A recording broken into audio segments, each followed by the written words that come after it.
अध्यक्ष महोदय, सर्वप्रथम तर आम्ही 3-3 तास 5-5 तास थांबतो आणि आता फक्त 10 मिनिटात तुम्ही आम्हाला संपवणार, हे काही बरोबर नाही आहे.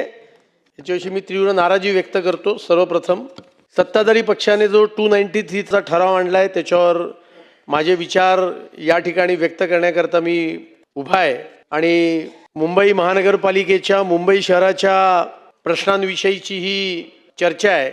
मी सर्वप्रथम मुद्दे मांडण्याच्या आधी काही धोरणात्मक पॉलिसीच्या बाबींच्या विषयांना स्पर्श करणार आहे.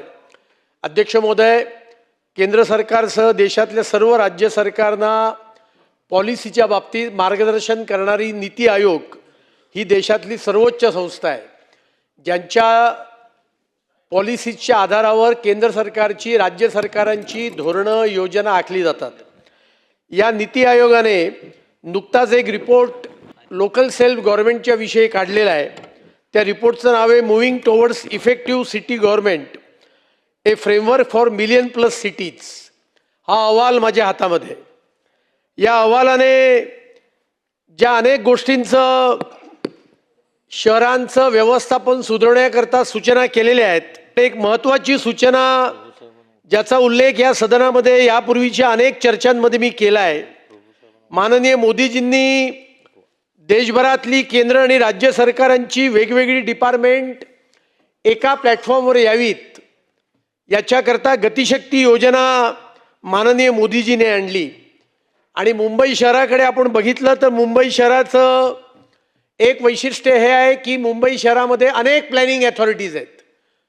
मुंबई महानगरपालिका आहे, MIDC आहे, SRA, MMRDA, BPT, काही ठिकाणी MIDC आणि अशा सर्व प्लॅनिंग अथॉरिटीज असल्यामुळे त्या सर्व प्लॅनिंग अथॉरिटीज मुंबई शहराचा विकासाच्या आपापल्या योजना आखत असतात.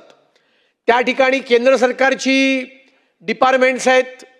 मी आजच वृत्तपत्रात वाचत होतो की आता नरिमन पॉईंटला जो मरीना उभा आपण करतोय त्यालाही काही लोक विरोध करतायत आणि त्याच वेळेला BPTच्या मरीनाच्या कामाला सुरुवात झालेली आहे.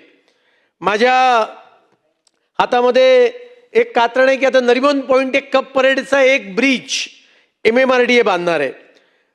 या सगळ्या अथॉरिटीज आपापल्या पद्धतीने काम करतायत, पण यांच्यामध्ये समन्वय असण्याची आवश्यकता आहे. आणि या नीती आयोगाच्या रिपोर्टमध्ये या संदर्भात त्यांनी काय म्हटले ते फक्त मी वाचून दाखवतो.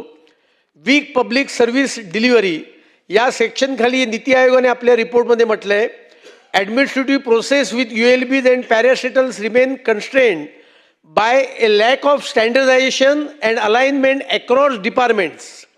Multiple agencies provide basic service in cities and follow separate protocols for planning, approvals, procurement and monitoring, making coordinated implementation very difficult. आणि म्हणून याच्या कन्क्लुजनमध्ये त्यांनी असं म्हटलंय, therefore it is important to reassign core urban functions to elected city governments through clear functional devolution while integrating parasital agencies under municipal oversight. This would align authority, accountability and resources at the city level, taking a pragmatic step towards realizing the objective of the 74 constitutional amendment. आणि त्यामुळे अध्यक्ष महोदय, माझी पहिली मागणी ही आहे की राज्य सरकारने पुढाकार घेऊन या सगळ्या एजन्सीजना एकत्र आणून मुंबई शहराच्या विकासाकरता एक प्रशासकीय IT चा उपयोग करून यंत्रणा आणली पाहिजे. नाहीतर आपल्या हे लक्षात येतं की महानगरपालिकेच्या कामात सुद्धा डावा हात काय करते उजव्या हाताला कळत नाही, उजवा हात काय करतोय डाव्या हाताला कळत नाही. आणि त्यामुळे अशी ॲडमिनिस्ट्रेटिव्ह यंत्रणा आणावी ही माझी पहिली मागणी आहे.